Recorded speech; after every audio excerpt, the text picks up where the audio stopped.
And a great look as we are live here at the 2010 Maloof Money Cup. A great look at just a mere sampling of the skateboarding progression, just breaking boundaries here thus far. And the current standings, we thought something was amiss. As you look at the current standings, we did realize after the mini mega ramp, the third of 4 rounds of competition, Andy Mack seemed like a little low, so they did some recalibration, and there you have it.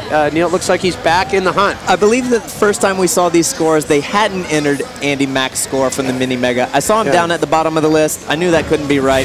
Judges got it back together, and Andy is in 3rd place before we came back to the vert ramp. Yeah, so we get ready for the 3rd of 6 runs. They're calling it 3 heats, but here's how it is, really. They get 6 runs. They take the best run out of this 4th and final round of competition. 2 days of competition.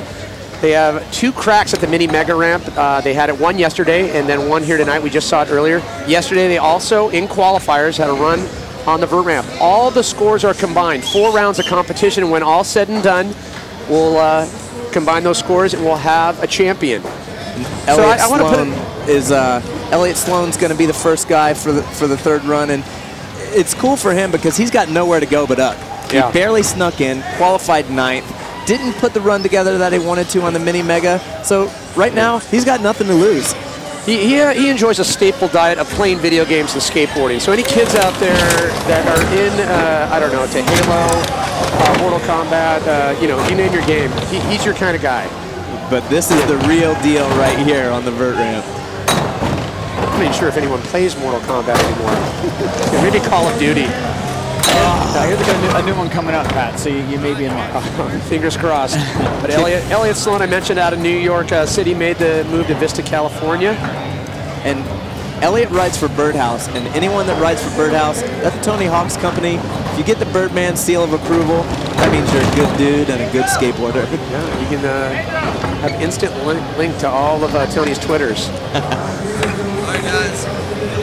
So as we mentioned, on top right now, Pierre-Luc Gagnon, followed by Bob Burnquist. They're in the top 2 position, but judging on how scores end up here in the final round of competition on the vert, that will decide who walks away with the title and $75,000. And you really have to hand it to Maloof, really stepping up on vert purse winnings. And like I said, the Maloofs really have creative and unique ideas for the formats, for the courses, and the skaters love coming to these events because it's something different, and we're glad that the Maloofs decided to become involved in skateboarding. I'm glad that Pedro Barros is taking this insanely cool run. We digress. You can hear the crowd. It's such an enthusiastic crowd here. Majority of skaters out there, they really realize when something tech has been thrown down. It's great to hear.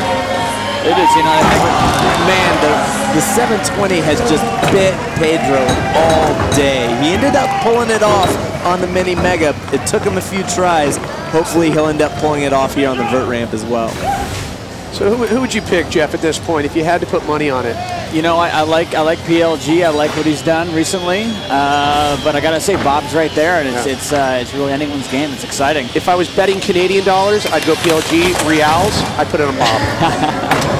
I think it's really important that we reiterate too just how talented and how difficult this stuff is, and it's hard to, you know, for you sitting at home to be watching this and to really understand the complexity and precision of the tricks being executed here. But I guess the biggest curse these guys have is being so good they make the difficult look easy. Well, the thing is also, with these guys having 6 runs in the vert session and only your best run counts, these guys are trying the hardest runs they know.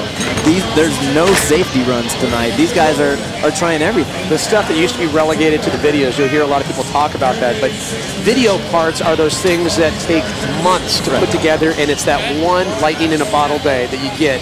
That's what it takes to win a contest nowadays. It's a horrible time to be a vert skater or a street skater for that point. It's like what you have to go up against. Hey, but for people that are fans of skateboarding, it's a great time because there's guys like right here, Adam Taylor, just coming onto the scene the last couple of years that are really adding some excitement and really, you know, giving the veterans a run for their money.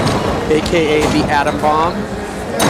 Perfect cat heel flip. Yeah, they known for his explosive skating. Pun intended. We've seen a whole lot of that here. Wow. And it's, you know what?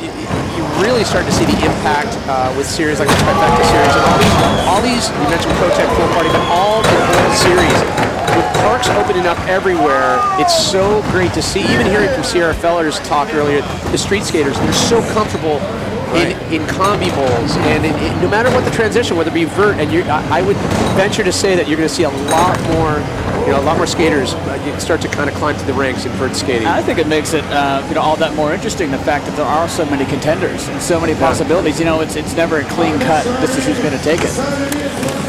This is a guy who has been known to add excitement to every vert contest he's been at for years. Sandro Diaz. The heel flip Indy just getting away. We saw him make that amazing run, last run with the Narjar at the end. I knew that he was going to add some difficulty to that run. It didn't quite pull it off. If he pulls the 900, would it reflect in the score that could be a challenge? I mean, but look, think about what Pierre-Luc Gagnon has thrown down. I think that there's too much of a gap. I don't think he's close enough to PLG and Bob to win the contest, but it would definitely put him on the podium if he made a 900 vert here.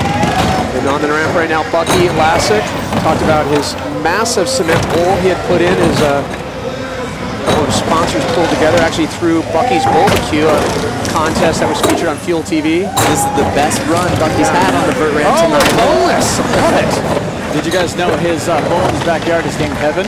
Heaven. Do you think in the range does he call it hell, or would it Eagles up the bar?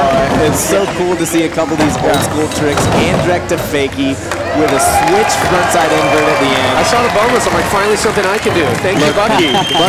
Keeping it real. I can relate. Bucky's glad he got that one out of the way. He's